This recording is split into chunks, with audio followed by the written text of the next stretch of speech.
masih akan bahas di Suara Unggul Kompas TV. Saya berikutnya ke Bung Nyarwi. Tadi kan kalau kata Pak Saiful ya memang ada faktor Jokowi salah satunya atau salah satu faktor yang terbesar sehingga Prabowo Gibran dari hasil hitung cepat unggul di sejumlah daerah yang biasanya jadi kantong PDI Perjuangan yang biasanya juga identik dengan capres yang didukung, semestinya begitu. Nah, apa yang Bung Nyarwi baca dari ini? Artinya Jokowi itu keberlangsungannya betul-betul identik dengan Prabowo Gibran. Ya, artinya gini, yang pertama ya, tim Prabowo Gibran harus diapresiasi berhasil ya membranding dirinya atau menjelaskan positioning dirinya secara jelas bahwa penerus Jokowi, kira-kira gitu. Itu nyata gitu ya, itu satu. Tapi yang kedua juga yang tadi disebut Jokowi Effect itu menurut saya ini yang menarik. Nanti Prof. Saiful juga bisa menjelaskan ya. Bukan sekedar dalam konteks elektoral saja ya, Friska. Tapi? Di banyak literatur itu kan seringkali misalnya entah kandidat presiden punya efek tertentu ke partainya atau ke siapa gitu. Ya. Itu kan elektoral murni. Jadi karena electoral approval dia, karena support.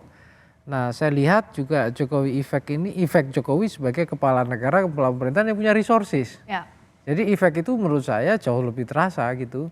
Bahkan kesempatan-kesempatan peluang untuk menjalankan kalau di literatur itu disebut kampanye permanen selama berkuasa gitu. Jadi termasuk kebijakan soal bansos gitu kan dikritik juga misalnya begitu. Tetapi kan itu ya sebagai presiden memang sah-sah saja menjalankan itu karena itu kampanye permanen. Artinya orang yang ada di kekuasaan tuh bisa menjalankan program kebijakan sekaligus juga di situ ada kegiatan kampanye. Makanya banyak juga kelompok-kelompok kritis mengatakan loh Pak Jokowi ini bukan masuk tim kampanye tapi kok ketika masa kampanye rajin sekali. Jadi gitu. ada ruang abu-abu di situ ya? Nah seperti itu, tapi itu tadi kalau dikatakan Jokowi Effect saya kira ada. Buktinya apa? Coba kita buka aja data quick count yang Jawa Tengah misalnya ya atau mungkin Bali tadi Bang Saiful nyinggung. Itu kan kerasa sekali. Jawa Tengah hari ini masih betul kandang banteng, tetapi tidak menjadi kandang Ganjar kan gitu. Oke, saya ini mau tanya ke Pak Saiful. Jadi Jawa Tengah, Bali misalnya ini kan anomali. Kandang banteng PDI Perjuangan unggul di sana, tapi tidak serta-merta Ganjar Mahfud yang unggul di sana. Betul.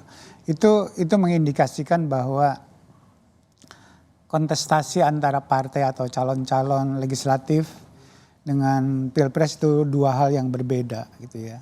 Kalau di negara yang demokrasinya sudah mapan, biasanya hubungan antara calon presiden dalam hal ini dengan sentimen terhadap partai politik itu sangat kuat biasanya. Jadi kalau seorang PDIP itu hampir tak terbayangkan akan memilih calon yang bukan dari PDIP. Kira-kira kayak begitu. Nah kalau kita lihat misalnya di Bali, kita beda dulu ini ya dari hasil quick count Saiful Mujadi Research and Consulting, Anies 29,20, Prabowo Gibran 63,68%, di sini Ganjar Mahfud 24,27%. Persis.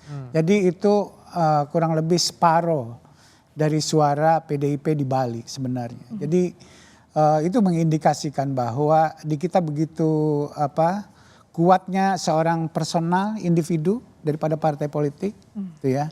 Jadi Pak Jokowi ini lepas dari kritik lebih suka ataupun tidak suka seperti yang dikatakan ini kita bicara tentang pemilih secara umum bahwa Pak Jokowi memang sangat populer, sangat disukai oleh masyarakat karena kalau aspek-aspek yang jadi sasaran kritik itu kan hanya orang tertentu yang secara spesifik memahami soal itu. Betul. Tapi kalau masyarakat secara umum itu tidak tahu. Jadi yang dilihat itu adalah beras 10 kilo gitu tiap bulan datang ke rumah untuk 18 juta keluarga. Diakui tidak diakui itu berpengaruh besar. Ya, sangat kuat itu yang memaintain yang disebut tadi permanent campaign gitu ya.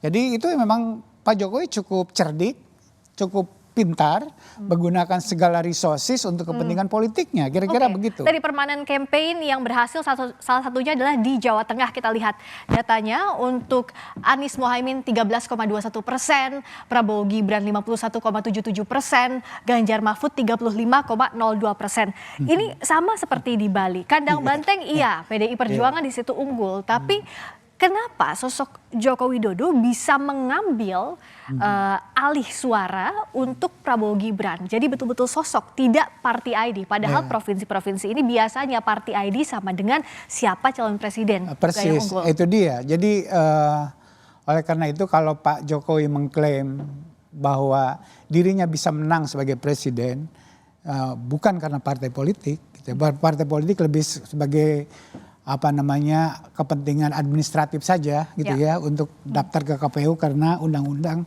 mengharuskan demikian konstitusi kita. Tapi sesungguhnya adalah sosok yang lebih penting ya, dalam hal ini lepas dari penilaian orang gitu ya, bahwa Pak Jokowi itu memang udah punya udah punya tempat yang khusus di hati masyarakat kita. Berhadapan dengan Prabowo yang mungkin bagi kalangan tertentu itu lebih unggul dari Pak Jokowi, kenyataannya 2 kali bisa mengalahkan Prabowo kayak begitu. Dan Prabowo pun tanpa Pak Jokowi saya tidak yakin. Buktinya apa? Kita kan punya tracking tracking survei sejak 3 tahun yang lalu. 2022 kalau Pak Ganjar awalnya kalah sama Pak Prabowo wajar, karena Pak Prabowo udah kontes selama 3 kali secara di pentas nasional. Sudah lebih dikenal di pentas nasional. Nah, sementara Mas Ganjar kan baru seorang gubernur. Makanya awalnya 2021 Mas Ganjar di bawah Prabowo. Dengan Anies bertiga itulah yang kuat. Tapi lama-lama selama masuk di 2023, 2022, awal 2023 Ganjar udah di atas. Nah, dia baru jatuh ketika Pak Jokowi, ketika Mas Ganjar mengambil sikap dan kebijakan yang konfrontatif dengan Pak Jokowi. U20. Itu contoh, itu kan program kesayangan Pak Jokowi diantaranya kan. Dia berkonfrontasi dengan itu satu. Kedua kemudian dideklar Ganjar mengalami pemulihan sedikit setelah jatuh karena U20 itu. Dideklar PDI Perjuangan capres lah. Dan capres kayak begitu. Tapi itu tidak membuat Pak Jokowi happy waktu itu. Dia tidak menyambut dengan antusias dan seterusnya. Hanya sekedar dalam tanda kutip basa-basi saja terhadap Ibu Mega. Kira-kira kayak begitu.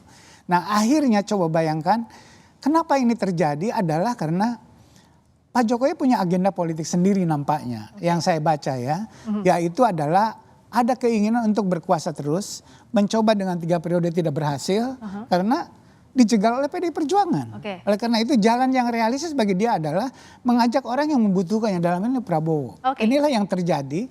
Oleh karena itu kemudian dalam posisi seperti itu, orang seperti Ganjar berhadapan dengan orang yang dicintai oleh rakyat kebanyakan di satu sisi, dan di sisi lain punya resource yang hampir tidak terbatas dan tidak bisa berhadapan orang seperti Ganjar dengan tokoh seperti ini. Nah Pak Saiful, soal ini saya juga mau membahas soal ada keunikan lainnya atau hal anomali lain.